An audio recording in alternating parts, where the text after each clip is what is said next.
I'm Katie Hendricks, and I'm here with practices for you to enjoy conscious loving ever after.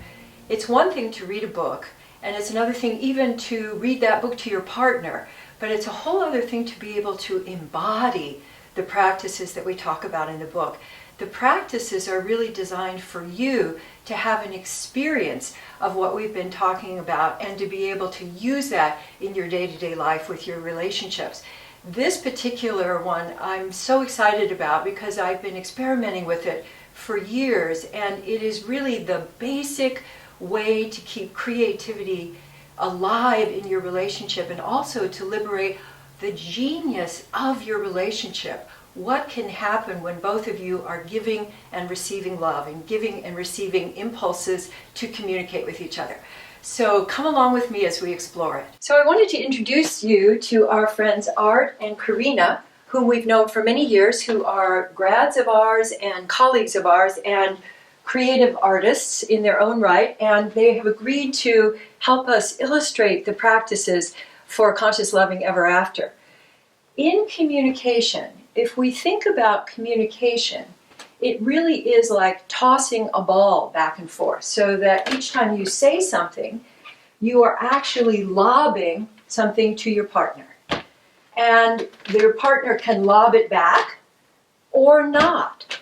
So one of the things that we've noticed in relationship is that people are really skilled at what we call calling off the game, that we use our communications with each other to deny attention, to defend, to tease each other, but we don't actually let ourselves give the toss back and forth. So when you do this at home, just as Art and Karina are doing, I'd like you to first let yourself actually play with what are the ways that you call off the game.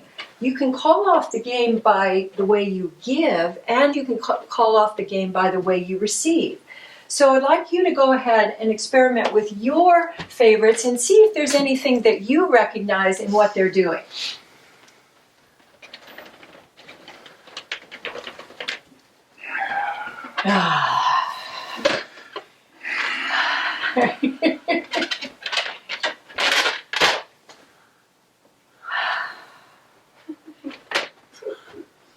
Yes, so the offhanded toss, the I'm not ever going to toss it to you again, the sudden and dramatic toss,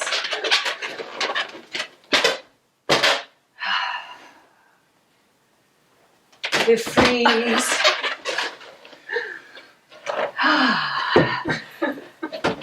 right, and if you were to put sound with that, Art, if you were to allow sound to go with that,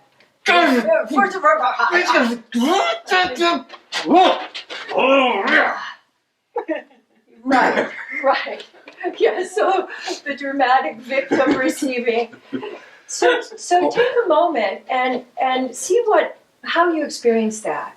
How that affects your body sensations, your sense of connection with each other, whether it feels familiar. And I invite you to do that as well. So we don't want to make everything perfect in our communications. We want to use communications as a way of continuously learning with each other.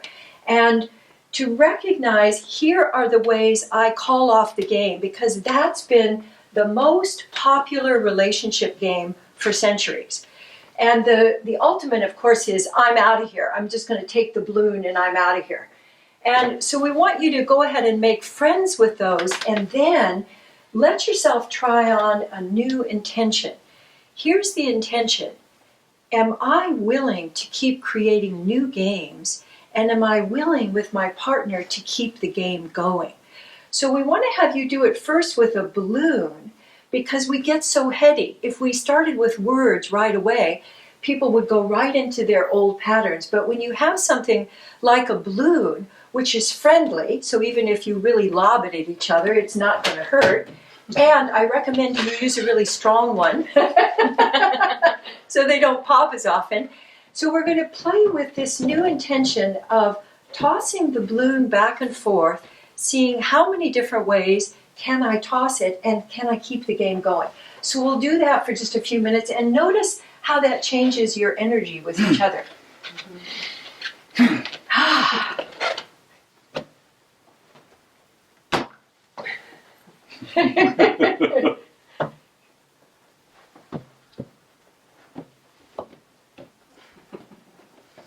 And I'm thinking as you're doing this, this would be a fun thing to do outside too, so that you have lots of space.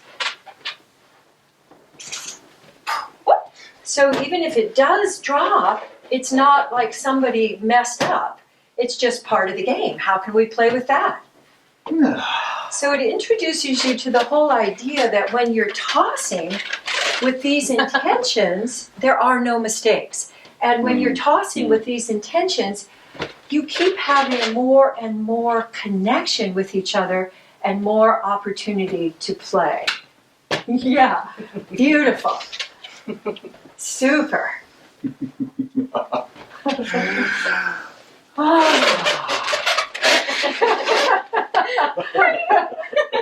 Fabulous, fabulous. After you have done the balloon toss and you've gotten some liveliness going in your interaction, then and only then do you add in the words. And here's how I'd like you to do it. We are going to use the balloon. Yeah. So there's going to be a speaker and a listener, and you're both going to have a chance to do that. So speaker, I'd like you to give a one out breath about something you want to create in your relationship. And responder, you're going to say one of these things. You can repeat them, you can add them to each other, but I don't want to have anything else come out your mouth except these things. Tell me more, then what happened, and then what happens, or what interests you most about that. So let's give it a go and see what happens. Okay.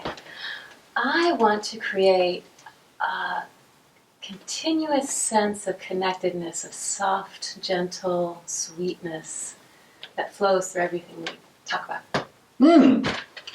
Tell me more. I want to feel close to you, even in the midst of a high energy conversation. What interests you most about that? The sense that no matter what is stressful in our lives, there's a current of contact and love between us. Wow, tell me more. Beautiful. So you can see that when you use just these simple phrases that you get more connected, there's a sense of invitation. So let's give you a chance now to think about something you want in your relationship and toss that with the balloon.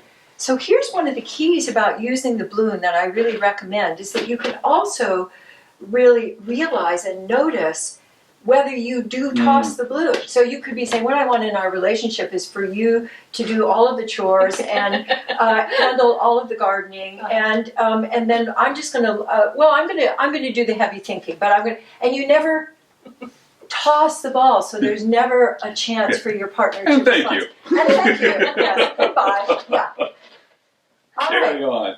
Okay, no, hold on here. Those all sounded good. Yeah.